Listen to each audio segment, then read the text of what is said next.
नमस्कार मंडळी, आज असा आमच्या वाडीची पारंपरिक पूजोत्सव. पहाटेपासून सगळ्यांची लगबग सुरू झाली. कुणी साफसफाई, कुणी सजावटीत, सगळे मग्न होऊन काम करत होते. स्वतः वाडीत जाऊन तोडलेल्या केळी आणि त्याचंच प्रेमाने बांधलेलं मकर ही फक्त पूजा नाही, ही आपल्या संस्कृतीची, परंपरेची आणि गावाशी जोडलेल्या नात्याची ओळख आहे. पण तेवढ्यात भाईसाहेब वादळ आलं. एका 30 मिनिटात पूर्ण गेम चेंज झाला.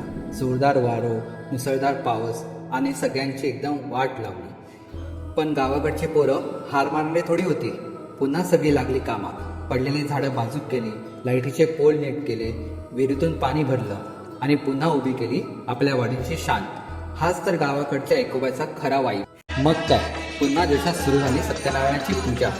कित्येकदा लाईट गेली, पाऊस येईल, पण कोकणी माणूस कधी थांबत नाही रे. जोरदार आरत्या, भजन, सगळे माहोल भक्तिमय झाले. आणि मग वाडीतलं खरं टॅलेंट बाहेर येतं. नृत्य, भजन, एकापेक्षा एक परफॉर्मन्स. सगळे नटून थटून असं रमलो की विचारू नका. त्यात मोहर लावली आपल्या गावच्या लेकीने. तिच्या आवाजातलं भजन ऐकून सगळ्यांच्या अंगावर काटा येतो.